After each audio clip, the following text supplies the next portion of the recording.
Hartlike goeiedag. Het is lekker om hierdie derde dag saam met jou te kuier. Mag dit vir jou 'n wonderlike dag wees. Hierdie derde sessie oor die manier van lewe gaan ons die verbeelding inspan. So nou moet jy mooi luister. Verbeelding is deel van die manier van lewe. Nou, die teks wat ek gebruik kom uit die profeet Joël uit.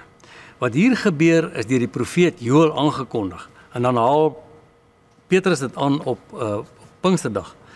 En dit sal in die laaste dae gebeur, sê God. Ek sal my gees op alle mense uitstort. Julle seuns en julle dogters sal profeteer en julle jong mense sal visioene sien en julle ou mense sal drome droom. Ja, ook oor my slawe en slavinne sal ek in daardie dae my gees uitstort en hulle sal profeteer. Ek het in Handelinge aangehaal ook uit die 2020 vertaling uit.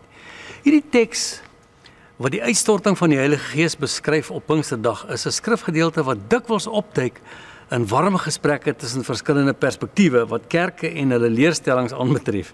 Dit gebeur waarskynlik omdat hierdie historiese gebeurtenis meeste denke troef. Terwyl mense steeds probeer om dit op rasionele vlak te verwerk en dogma daarin vas te vang. Ons gaan nie daar vandag nie. Ons gaan die verbeelding toelaat om ons op 'n wille kreatiewe pad te lei. Het gaan vandag daaroor dat ons gaan kuier by 'n jong dame met die naam Akiane Kramarik. Akiane Kramarik. Sy is gebore op 9 Julie 1994, sommer nou die dag. Maar sy is daarom nou al 'n volwasse 31 jaar oud. 'n CNN verslag oor haar, jy kan dit gaan naslaan hoor. Oor haar buitengewone begaafdheid lyk baie interessant. Sy het op 4-jarige ouderdom visioene oor God begin sien. Aanvanklik het niemand hulle veel in haar gesteer nie, veral haar ma. Haar ma is gebore in Lituanië. Sy was 'n uitgesproke ateïs of dalk liewer agnostikus. Ken jy die woord? Agnostikus is iemand wat sê, wel sit hulle langs mekaar en piek jou, maak jou keuse. Sy gee nie om nie. Sy het dit afgemaak, haar ma, as die tipiese verbeeldingsvlugte van 'n kind. Haar pa was 'n nominale lidmaat van die Rooms-Katolieke Kerk. Nou moet ek jou hierdie term ook verduidelik. Dit beteken slegs dat hy glad nie aktief sy geloof beoefen het nie. Akiane getuig dat sy gereeld met God in gesprek was en dat hy haar aangemoedig het om haar visioene te skets. Sedert 6-jarige ouderdom het sy begin skilder. Gaan kyk gerus op die internet. Sy het geen kunsopleiding gehad nie. Sy vertel dat God self haar leermeester is.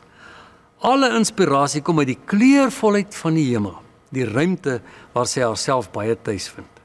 Sy praat graag daaroor dat hulle gesin met bitter min moes klaarkom.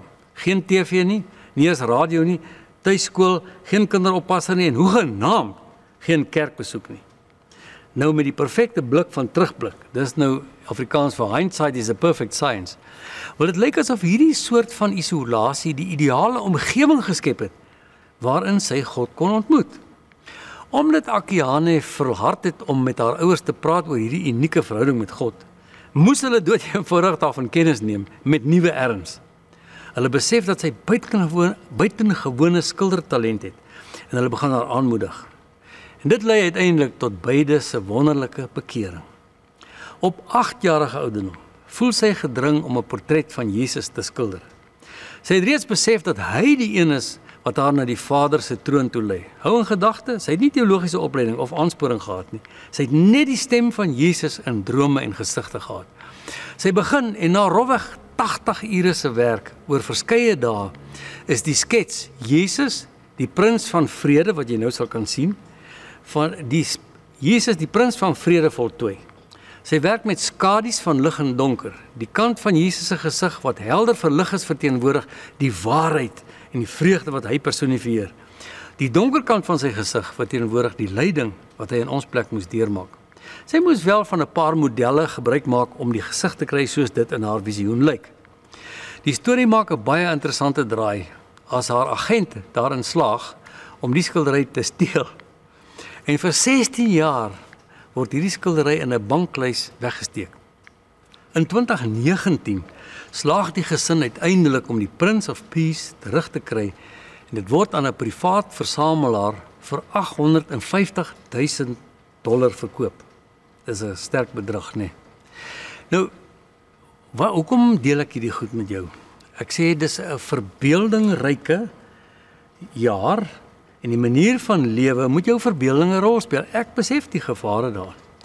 Daar's baie wrakke op die pad van die kerkgeskiedenis van mense wat hulle verbeelding groter gemaak het as dit wat hulle in hulle hande gehad het, die skrif, of hulle verhouding met God, of hulle verhouding met die kerk. Ons gaan nie daar nie. Ek het gesê, ons gaan nie na die dogma toe nie. Ons gaan by die feit dat die Gees van God gekom het op Pinksterdag, om ons manier van lewe te verryk, om ons in sy teenwoordigheid te stel, om ons bloot te stel aan die liefde van die Vader. Nie vir ons nie, sodat hierdie liefde deur ons kan vloei. Die koninkryk van God kry gestalte in ons wêreld, daar waar ons hierdie liefde deurgee, waar ons verbeelding mense sien, soos God hulle wil sien. Mag jy daarin gelei word, ook in hierdie jaar, en mag jy baie seën en baie vreugde daaruit beleef. Kom ons bid.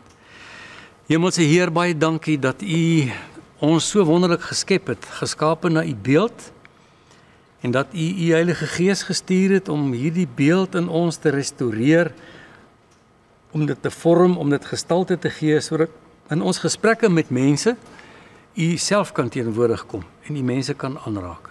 Ons is opgewonde daaroor dat hierdie wêreld steeds U wêreld is, dat U dit nie sal laat gaan nie en dat U deurbreek in mense se lewens. Laat dit so wees in hierdie hand waar ons dit so bitterlik nodig het. In Jesus se naam. Amen.